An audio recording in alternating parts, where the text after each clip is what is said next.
saya dalu araras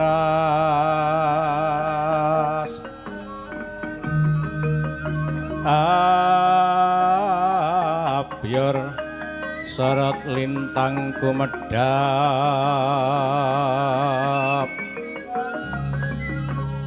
trite sonya madya aratri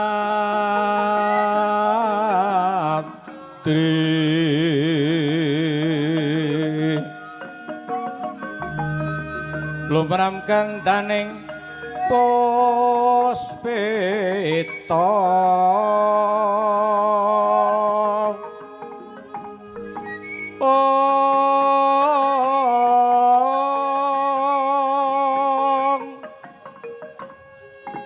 sang dewi jawara ambrengeng ambra ngang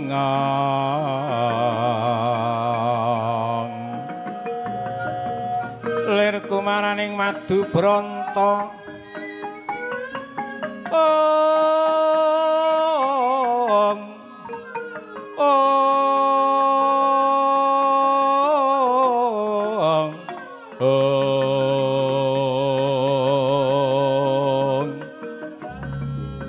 manungsong sarene ngembang sarene kembang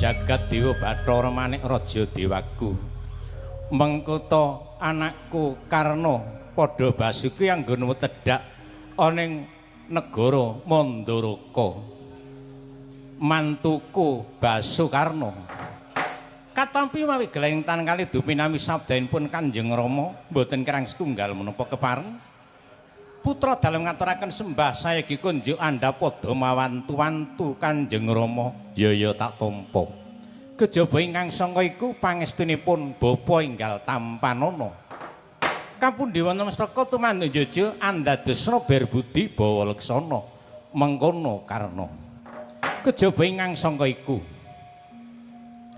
wektu kalenggan iki Baratayuda ora saya adoh saya caket wis akeh bebanten akeh korban amarga perang Baratayuda iku perang jujur perang suci paribasan sapa gawe bakal nganggo sapa nandur bakal ngunduh mekaten Kanjeng Rama mula wektu dina iku Wisnu Yanaya Baskara titi mangsa jawata semarangake mantuku Karna kang kudu dadi cucuke ngajurit dadi senopati agung magut ana ing Rananggana mateni para Pandhawa nyuwun pantun dalem sewu bilih benjangake tembe mengsah kula di Majanaka kula ing saged mejahi idep-idep kula nyawargakaken di Majanaka Janaka saged mejahi kula idep-idep nyawargakaken kadang werda mekaten Kanjeng Rama mengkono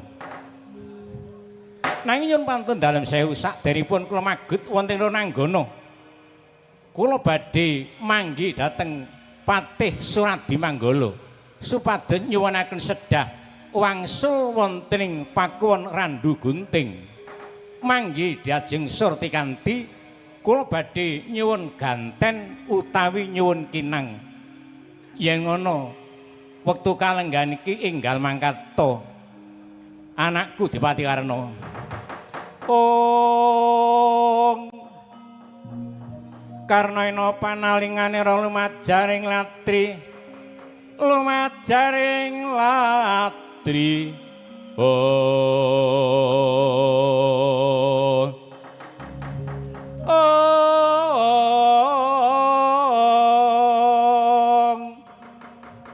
Patine Sang Sukarpa Sri Kandi Majajarana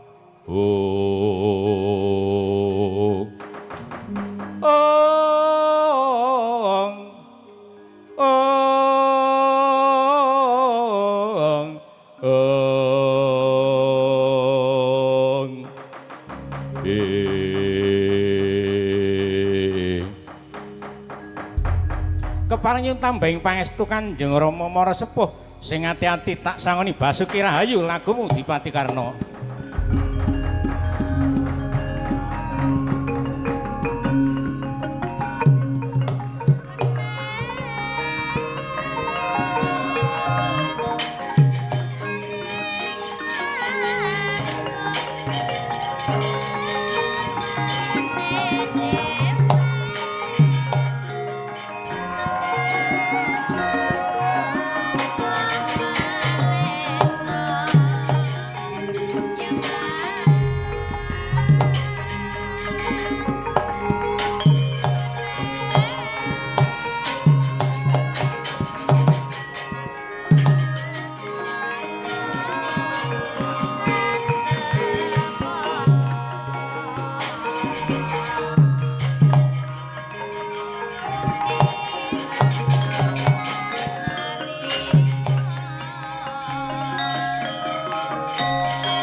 Rikat lampeng rata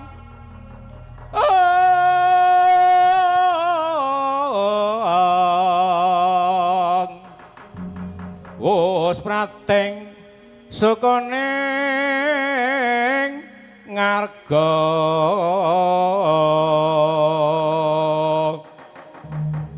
iram kang tumingal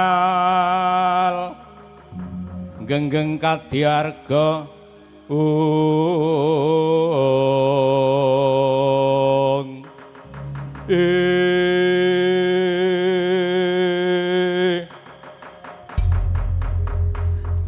Kakang Patih Suradi Manggala inggih wonten dawuh kowe ado tak cerake cerak saya ndak raketake mung pakaran abot kakang kudu sinangkul kene wektu dene iki aku bakal madeg dadi senopati depani perang Baratayuda nyirnake para kadang Pandhawa nanging gandeng aku neng marang Diajeng Dewi Surtikanti inggih kowe bakal tak dawuhi bali ana pakuwon Randu Gunting isine ingsun bakal mundhut ganten utawa sedah napa kula mboten pati jelas sih gandeng umur kula niku pun 60 punjul niki ora pati dong kula nek dong nampani panjakan niku nggih kula mboten pati dong ingsun jalukna ganten utawa sedah kanggo gawe magut ana ing Rananggana. Aja nganti kelayatan budal dene iki kowe mapana utawa manjingana pakuwon randu gunting. Inggih nyun tambahing pangestu. Kula tak wangsul riyin ganti jare adate kula cek ngangge sarung. Gandeng kula niku wong loro ning jarike mung siji nek lunga gentenan. Nek kula lunga nggawa jarik bojo kula ten omah nganggo sarung. Nek kula lunga nganggo sarung bojo kula nganggo jarik. Nyun pamit sinuwun sing ati-ati Kang Kawati Surat Dimanggala.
Tan samar pamoring sukma linuk maya cayane ngasepi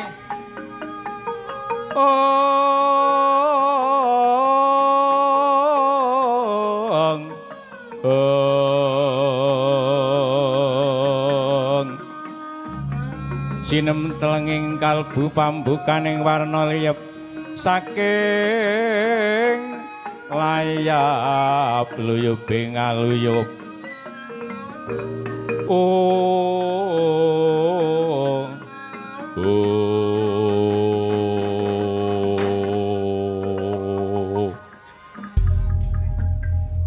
mengkoto bocamban wonten dawuh ingkang pangendika Denayu wis randa sawentara nggonku ngarep-arep besok ngakir tembe sinuwun Prabu Basukarna dadi senopati ngayuda.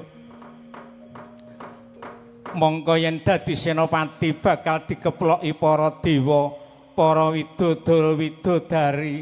Mongko atiku bocah emban inggih ngestokaken dawuh. Sakmenika ngeten kewala dipun tengga benjang menapa?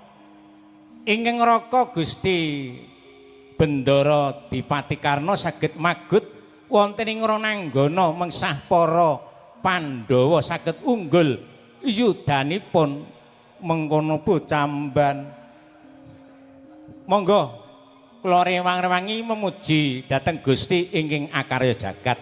Amargi Gusti menika boten sare. Papanipun kawula muji dhateng Gusti nggih. Wedal samangke iya bocamban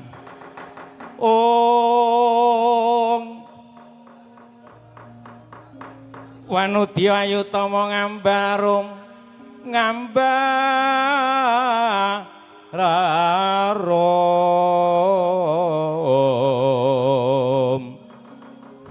yata lamawur madu branta gembrang-gembrang yen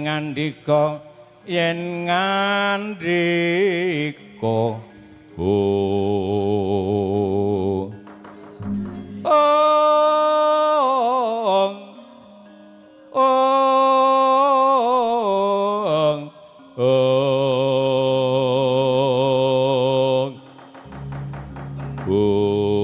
Kocapo Patih Suradi manggol Denayu kula ingkang sowan Denayu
Dodo muntap lir ginetap pindho agni mangalat-dalat mangalat-dalat oh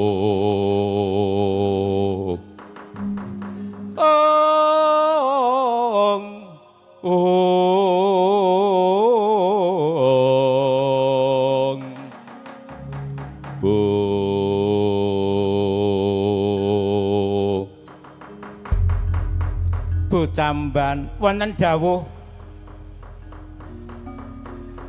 iki ora samarkaya Kakang Patih Suradi Manggala. Nggih, monggo pun timbali. Nun sewu. Niku senajan to patih randa lolok niku. Cara banyune niku sak gelas ning kurang kebak. Mula rematur mesti ndolak lolok. Ning kula ya gumen kok ya wong kaya ngono iso dadi patih. Lah mbiyen kepiye? Ayakne mbiyen dadi patih ki tanpa ijazah nyogok. Ning nggih padha mawon kok sing nyogok karo sing disogok iki padha mawon. Sing nyogok ya butuh nyogok, sing disogok ya butuhke. Iya mengkono bocah emban nggih. Iki Patih Suradi Manggala padha basuki. Nggih, nampi pangestu dalem wilujeng kula ngaturaken sembah. Iya ya tak tampa. Pangestuku tampanana banyu mili Kakang Patih Suradi Manggala. Kula pundi wana mestaka ndadosna jimat. Kejaba ingkang sangka iku ana wigati apa kowe mlayu-mlayu sowan ana ing pakuan Randu Gunting matur kanthi Wijang Satala-tala. Nggih. Kula badhe matura sedaya lepat nyuwun pangapunten. Ora dadi apa. Engetipun Gusti kula Dipati Karna ajeng magut wonten ing Ranggana. Ning nggih niku nyuwun njaluk apa? Nggih. Njaluk napa nggih niku wau? Njaluk amplop napa dos pundi? Malah sing ora-ora njaluk apa enggal matura kowe Kakang Suradi Manggala. Nggih. Nggih. Nyuwun pejah. Aduh. Sinuwun ngawangga seda Bocamban.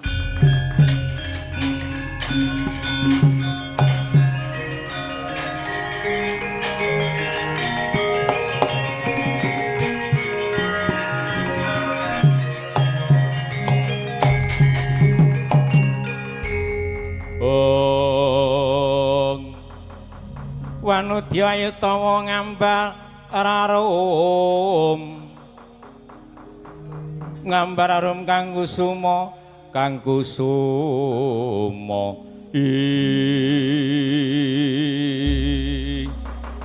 bocamban ora nyono babar pisan yen Ratu Gustiku Ratu Gustimu sinuwun ngawangga wis pejah tegese wis sirna marga la ya wis mati laku wandisi marang aku bocamban iki lelakon apa monggo aku sebaya mukti sebaya mati karo Sinuwun Prabu ngawangga yen ngono aku bakal lampus diri aku bakal suduk salira aku nderekke marang Gustiku ngawangga merga aku ora ana priya sing tak ladeni kejaba ming Gustiku ngawangga kacarita ing kono Dewi Surtikanti kelentu ing penampi sejatosipun nyuwun sedah nanging mangertosipun sampun pejah suduk salira sirna margalayu ing kono kuwanda ngantariksa padha saknalika ong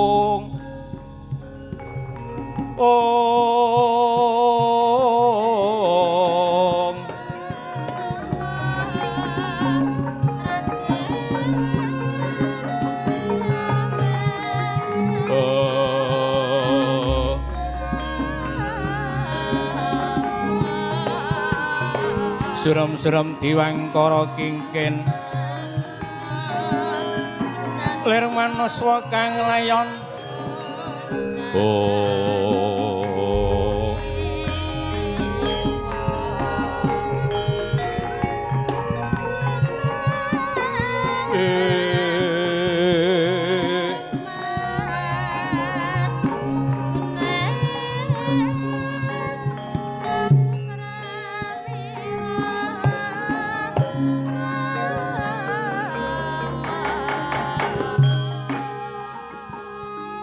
kacarita Dewi Surtikanti wis ngasta curiga landhepe pitung penyukur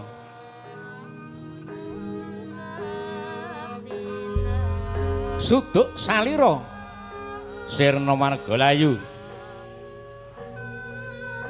kuwandhanipun gladaran wonten ing pakuwon Randu Gunting kagiat ingkang samiya uninga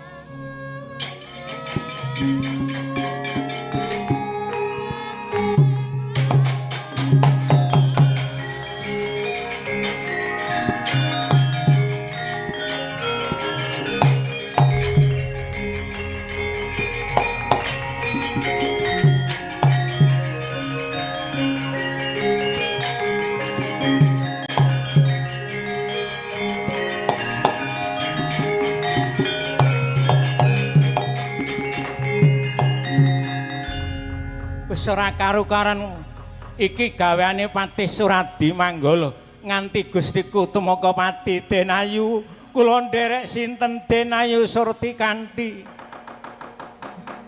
kula ajeng suwita sinten kula sampun kepenak dados jurudan duru pengangsu jer panjenengan dawuh piye sampun seda sinuwun kedrawasan sinuwun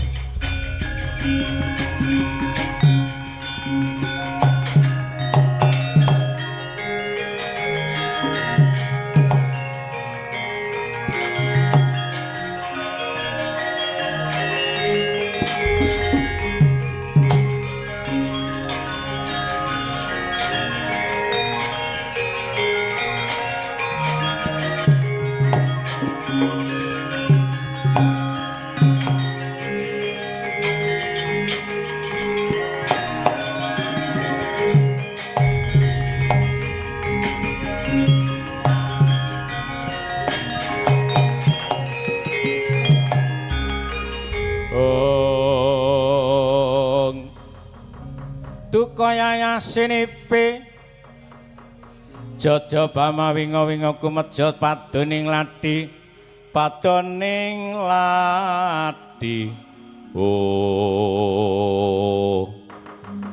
Jumentra Kurawiswara wara-wara sang swatama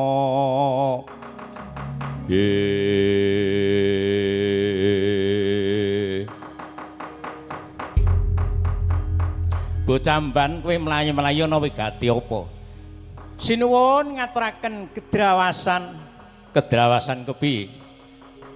Matur kanthi wijang satala-tala. Niki wau kula nak ndherekaken King Putra Ndara Kula Ayu Dewi Surtikanti wonten ing Pakuwon Randu Gunting. Wusana kula saweg imbal pangandikan kalih Gusti Ayu Patih Suradi Manggala niku dugi ngaturke yen Ndara Dipati Karna pejah lajeng pambekipun lampus diri suduk salira Sirna Margalayu. Anakku mati, nggih Surtikanti mati. Inggih, aduh.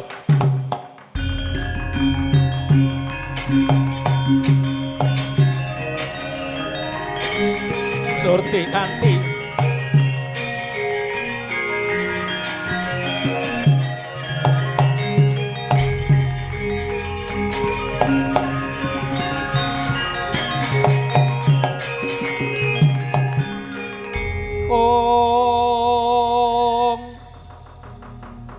mangkat kurdos rumah panggah kata kamping para Wandawa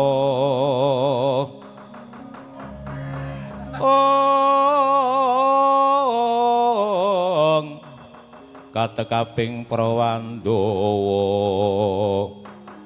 Rananggana gawe gelar sira wang-wang makutha maju rujungkung.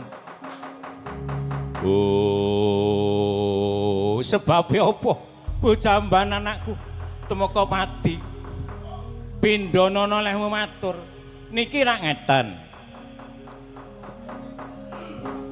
Gusti kula Den Ayu Surtikanti saweg imbal pangandikan kalih kula kedadak sowanipun Patih Suradi Manggala ngaturaken yen ingkang raka Gusti kula ngawangga pejah ngoten.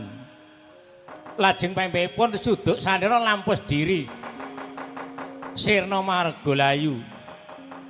Sing matur mau sapa? Patih Suradi Manggala. Suradi Manggala mandhega.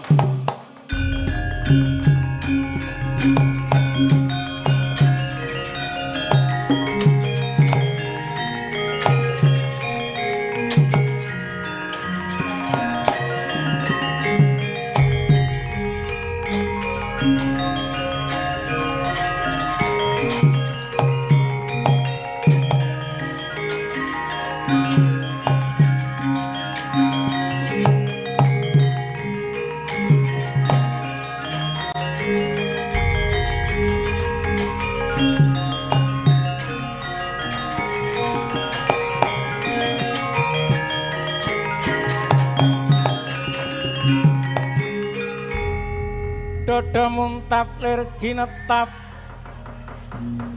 pindho agni mangalat dalat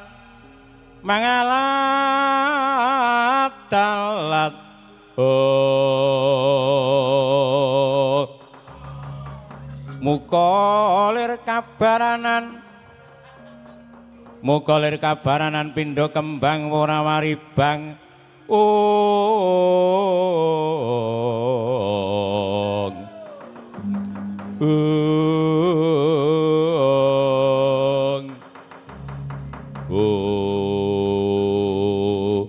Suradi Manggala wonten dawuh sinuwun kowe klajuk nggonmu matur sejatine Dipati Karna kuwi ora mati ning njaluk sedah kuwi suruh kuwi kinang pati iki nek goblok pati iki budhek kancane bedor ora patut banget. Lah wong atase pati kok dadi goblok kaya ngono. Kleru leh pangucapmu, kelemu leh mematur. Rasana Patih Suradi Manggala kacarita ing kono Prabu Silya nyandak jemparing kalepasaken Patih Suradi Manggala sirna Margalayu padha saknalika wanda gladran.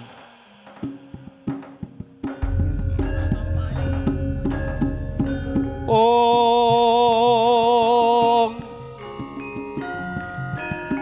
suram-suram diwangkara kingkin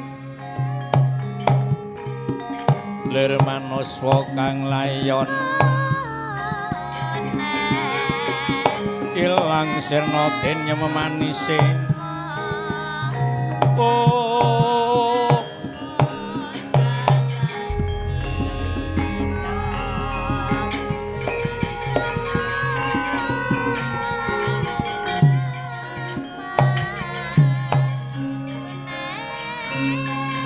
aja sambat kaniaya rasana Patih Suradi Manggala iki gaweamu Patih Suradi Manggala.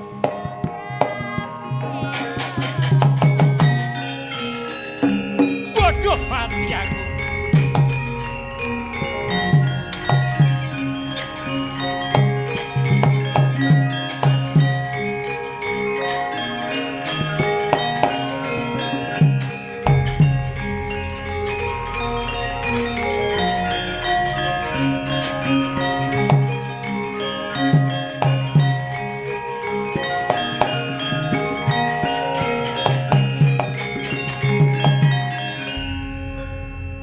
Jamban wonten dawuh ingkang pangendika iki Patih Suradi Manggala wis sirna Margalayu. Ya wis ben dirasak-rasake dhewe. Ya iki wong iki anggone matur gedlarung-dlarung, matur ora bener ya kaya ngene iki. Inggih, ning aja nganti anakku mantu Dipati Karna ngerti yen Suradi Manggala tumeka pati. Lajeng udal samangke, ayo aku derekno mapan nang panempen. Muga-muga Baratayuda saya dadi saya ngrembaka.